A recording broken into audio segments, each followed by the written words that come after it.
உங்க யாருக்கும் தெரியாத ஒரு சூட்சமமான பரிகாரத்தை நான் சொல்றேன். கடவுள் மீது நம்பிக்கை இருக்கவங்க இந்த வீடியோவுக்கு ஒரு லைக் கொடுத்துட்டு நம்ம சேனலை சப்ஸ்கிரைப் பண்ணிட்டு வீடியோவை முழுசா பாருங்க. பொதுவாக நாம் அனைவரும் சிவன் கோவிலுக்கு செல்வோம். அப்படி செல்லும் போது அங்குள்ள மூலஸ்தவருக்கு அர்ச்சனை பண்ணி முடிச்ச உடனே பொதுவா நம்ம எல்லாருக்கும் பிரசாதமும் பூவும் தருவாங்கல்ல.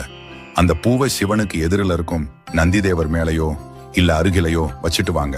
நான் ஏன் இதை செய்ய சொல்றேன்னா, நந்தி பகவான் சிவபெருமான் கிட்ட கேட்ட வரம் தான் இது.